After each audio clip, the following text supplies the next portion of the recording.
विद्यार्थियों सादर नमस्कार। यूजीसी नेट हिंदी की परीक्षा के इस अध्याय में आपका हार्दिक स्वागत है, अभिनंदन है। और हिंदी साहित्य को समझने के लिए, पढ़ने के लिए, अपनी समझ विकसित करने के लिए हमने बहुत सारे YouTube पर वीडियो अपलोड कर रखे हैं। अगर जब भी आपको समय मिलता है प्लीज जाइए, देखिए और अपनी समझ को विकसित कीजिए। मेहनत करके, श्रम करके और पूरी शिद्दत के साथ आगे बढ़ेंगे तो निश्चित रूप से आपको कोई रोक नहीं सकता है। हम आज परिचर्चा करेंगे महादेवी वर्मा, जिनका नाम आपने सुना ही होगा, जिनको छायावाद काल की महत्वपूर्ण कवयित्री के रूप में जाना जाता है। उस दौर में जैसे दो ही कवयित्रियां थी हिंदी में, सुभद्रा कुमारी चौहान और महादेवी वर्मा। लेकिन सुभद्रा कुमारी चौहान तो 1948 में ही उनका एक कार एक्सीडेंट में देहांत हो जाता है और महादेवी का जन्म 1907 में हुआ था और 1987 में इनकी मृत्यु होती है। छायावाद काल जिससे आप अच्छी तरह से अवगत होंगे, उस काल की महत्वपूर्ण स्त्री है वो। और उस दौर में स्त्रियों के लिए कितना स्पेस था, कितनी जगह थी, आप इससे भली भांति परिचित हैं। महादेवी सामाजिक बंधनों को तोड़ती है, तमाम मान्यताओं को तोड़ती है और उस जमाने में पुरुषों के साथ घूमना फिरना, मंच पर कविताएं पढ़ना, पब्लिक स्पेयर पर जाना, तमाम चीजें करती है। जबकि स्त्रियों के लिए इतने सारे बंधन थे। और गांधी जी को उन्होंने देखा, उनके साथ रही, तो उससे भी बहुत सारा प्रभाव उनके जीवन में आता है। कैसे आप सिंपल जीवन जी करके महान काम कर सकते हैं और कैसे आजादी के मूवमेंट की वो सारी घटनाएं परिघटनाएं भी उन्हें पता थी या उनसे वो जुड़ी हुई थी, उनसे उनका परिचय था अच्छी तरह से कि गुलामी की स्थिति क्या होती है, गरीबी क्या होती है, भूखमरी क्या होती है, अभाव क्या होता है, दुख क्या होता है और स्त्री का दुख क्या होता है। उन सारी चीजों से वो परिचित थी, इसलिए उनकी कविताओं में वो सारा दुख भी है और बुद्ध की करुणा उनकी कविता में बार बार आती है।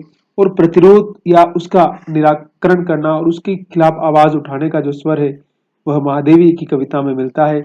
महादेवी एक स्त्री की आवाज है। आज तो हमारे समाज में, आस पड़ोस में हम देखते हैं कि स्त्रियां हर क्षेत्र में नजर आ रही है, लेकिन उस दौर में एक स्त्री का विवाह से इनकार करना और अकेले जीवन जीना और अकेले जीवन का जीने का निर्णय लेना अपने आप में बहुत मुश्किल और दुरूह काम था। और महादेवी का फोटो देखेंगे आप तो एक सफेद साड़ी में नजर आती है हमेशा। सादा जीवन जीना, स्वच्छ रहना, पवित्र रहना और सच्चाई के रास्ते पर चलना वो कबूल करती है। उनकी कविता है, मैं नीर भरी दुख की बदली, है ना। यानी आंखों में आंसू भरे हुए हैं और मैं जिस प्रकार से बदली होती है ना बादल और उसमें पानी भरा होता है, वैसे ही मेरी आंखों में सिर्फ दुख ही भरा हुआ है स्त्री होने के कारण। जैसे कर्तव्य तो मुझे बहुत सारे करने हैं, लेकिन अधिकार के नाम पर मेरे पास कुछ भी नहीं है। या समाज, परिवार, पति, भाई, दादा, नाना, चाचा मुझे अधिकार के नाम पर जैसे कुछ भी नहीं देना चाहते हैं, है ना। जब हम हिंदू कोड बिल की बात करते हैं ना, कि जिसमें स्त्री को पारिवारिक संपत्ति में पूरा हक, बराबर का हक देने की बात डॉक्टर अंबेडकर साहब करते हैं। और आपको याद होगा कि अंबेडकर साहब को इस हिंदू कोड बिल को लगाने के कारण ही उस समय विधान पार्लियामेंट से इस्तीफा देना पड़ा था। और ये वही लोग हैं जो समानता की बात करते हैं और कहते हैं कि हमारे यहाँ तो स्त्रियों की पूजा होती है, वहां देवता निवास करते हैं। तो इस कॉन्ट्राडिक्शन को भी हमें समझना होगा, इस वास्तविकता को भी हमें समझना होगा कि स्त्रियों को जब तक आर्थिक रूप से संबल नहीं दिया जाता है, उनको बराबर नहीं किया जाता है, तब तक हम चाहे कितनी भी बड़ी बड़ी बातें कर लें, उनको पूजने की बातें कर लें या महानता की बातें कर लें, उनसे काम नहीं चलने वाला है। इस बात को हमें समझने की आवश्यकता है, इस बात को हमें जानने की आवश्यकता है।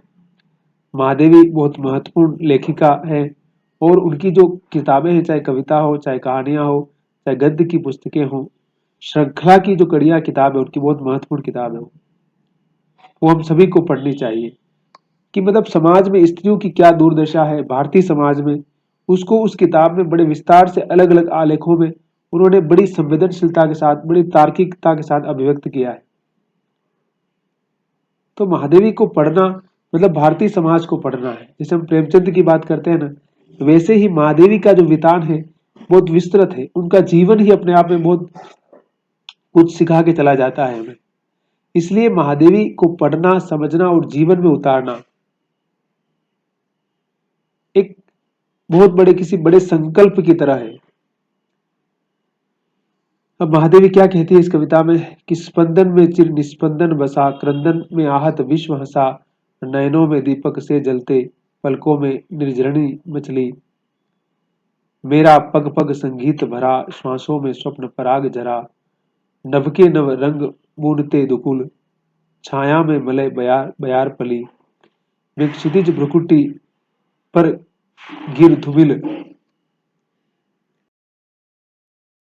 मेरा पग पग संगीत भरा, श्वासों में स्वप्न पराग जरा, नभ के नवरंग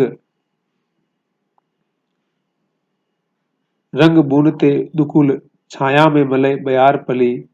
मैं क्षितिज भ्रुकुटी पर गिर धुमिल, चिंता का भार बनी अविरल। रज कण पर जलकण हो बरसी, नवजीवन अंकुर बन निकली। पथ को न मलिन करना आना, पद चिन्ह न दे जाता जाना। सुधि मेरे आगम की जग में, सुख की सिहरन हो अंत खिली। विस्तृत नभ का कोई कोना, मेरा न कभी अपना होना। परिचय इतना इतिहास यही, उमड़ी कल थी मिट आज चली। मैं नीर भरी दुख की बदली, मैं नीर भरी दुख की बदली। क्या कह रही है महादेवी कि देखिए, एक स्त्री यानी कि लड़की आज भी समाज में पैदा होती तो लोग खुशी का एहसास नहीं करते और उसको लड़का चाहिए ही चाहिए, इस प्रकार की मानसिकता है। तो ये जो विभेद है अपने आप में सामाजिक उस विभेद की पूरी परंपरा को हमारे सामने इंगित करता है। तो कह रही है कि स्पंदन में चिर निस्पंद बसा, यानी जो स्पंदन में रहा है उसमें जैसे लग रहा है कि मैं पूरी तरह निर्जीव हूँ, निस्पंद हूँ। क्रंदन में आहत विश्व हंसा, और मेरी क्रंदन यानी मेरी पीड़ा से जब भी स्त्री रोती है, दुख होता है, तो कहते क्या रोता है औरतों की तरह, यानी उसकी पीड़ा पर जग हंसता है, उसकी पीड़ा को पीड़ा मानने से ही इनकार करता है। नैनों में दीपक से जलते, और आंखों में दीपक की तरह जलता, चाहे वो पीड़ा कहिए चाहे उसका दर्द कहिए।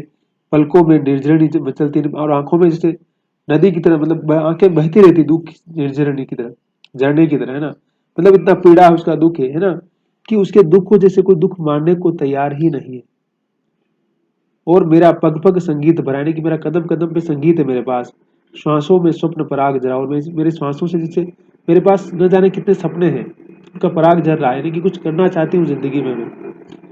नभ के नव रंग बूढ़ते दुखुलो, मैं संसार को खूबसूरत संसार बनाना चाहती हूँ। छाया में मलय बयार पली, और जो छाया है, आपको मैंने बताया कि मलय नील जो है ना, मलय पर्वत है, उस मलय पर्वत के समान एक अच्छा माहौल या अच्छा वातावरण बनाने स्त्री की कितनी बड़ी भूमिका होती है। वो तो हमें संसार में लेकर ही आती है पुरुष को, लेकिन पुरुष उसके महत्व को कभी समझने का प्रयास जैसे करता ही नहीं। वे क्षितिज भ्रुकुटी पर गिर धुमिल में, जो होता है ना, क्षितिज उसको बोलते हैं जहाँ जमीन और आसमान मिलते हैं, है ना। तो जो भ्रुकुटी है उसकी जो है ना, वहां जाकर मैं गिर करके धूमिल यानी धरती में मिल जाती हूँ मैं। चिंता का भार बनी अविरल, में चिंताओं में डूबी रहती हूँ, हमेशा परेशान रहती हूँ। रज कण पर जल कण हो बरसी, रज यानी धरती यानी धूल के कणों पर मैं पानी आंसू बनकर बरसती रहती हूँ। नव जीवन अंकुर बन निकली, और नया जीवन देकर के नई संभावनाएं पैदा करने वाली हूँ मैं। और मैं पद को मलिन नहीं करना चाहती थी, और पद चिन्ह कुछ भी देना, मतलब मैं अपनी अपनी अपने अपनी छाप छोड़ना ही नहीं चाहती थी कभी। मुझे आइडेंटिटी क्राइसिस कभी था ही नहीं, और इस संसार में मेरे आगमन की मेरे आने पर जैसे संसार कभी सुखी रहा ही नहीं। सुखी था लेकिन सिहर गया अंत, मतलब मेरे संसार में आने पर संसार सुख हुआ, लेकिन सिहर अंदर से डर भी गया वो, और अंत खिली, और तो भी अंत को समझ नहीं पाया मेरे, और तभी मैं अंत तक खुश रही। ऐसा मतलब ऐसे स्त्री के रूप में बोल रही है वो। और विस्तृत नभ का कोई कोना नहीं, सारे संसार का कोई कोना मेरा नहीं हुआ। स्त्री का एक घर पिता का घर होता है, फिर दूसरा ससुराल में होता है, फिर बाद में बूढ़ी होने पर पुत्र का घर हो जाता है ना। तो जैसे उसका कहीं कोई घर ही नहीं है, उसका अपना कोई ठिकाना ही नहीं है धरती के ऊपर। और वो कह रही कि मेरा कभी नहीं हुआ, और मेरा परिचय इतिहास क्या है कि मैं कल संसार में आई थी और आज जा रही हूँ, बस। इसके अलावा मेरा कोई परिचय नहीं है, मेरी कोई महानता नहीं है। इसलिए कह रही कि मैं नीर से भरी हुई हूँ, दुख की बदली हूँ। तो ये महादेवी सिर्फ अपने आप के बारे में नहीं कह रही, ये पूरी स्त्री जाति के बारे में कह रही है। स्त्री की पहचान क्या है, स्त्री का दुख क्या है, स्त्री का दर्द क्या है, उसके कितने सारे आयाम है, उसके कितने सारे भाग है, उन सारी चीजों को हम समझ सकते हैं। और महादेवी को समझ करके, महादेवी को पढ़ करके हम स्त्री का कितना बड़ा कंट्रीब्यूशन है, और स्त्री कितना सेक्रीफाई करती है, लेकिन समाज उसको बदले में क्या देता है, उन सारी चीजों को भी हम समझ सकते हैं। तो जब तक हम समाज में इक्वलिटी की बात करते हैं, तो स्त्री को बराबर का हक नहीं देंगे या नहीं मिलता है, तब तक हमारे सारे दावे, सारे वादे झूठे हैं। तो वीडियो पूरा देखिए, समझिए, और महादेवी को जितना अधिक समझ पाएंगे, जितना अधिक पढ़ेंगे, उतना ही आपका गुरु ज्ञान बढ़ता जाएगा। तो अपना ख्याल रखिए और मस्त रहिए और पढ़ते रहिए और वीडियो देखिए और पूरा देखिए हमेशा।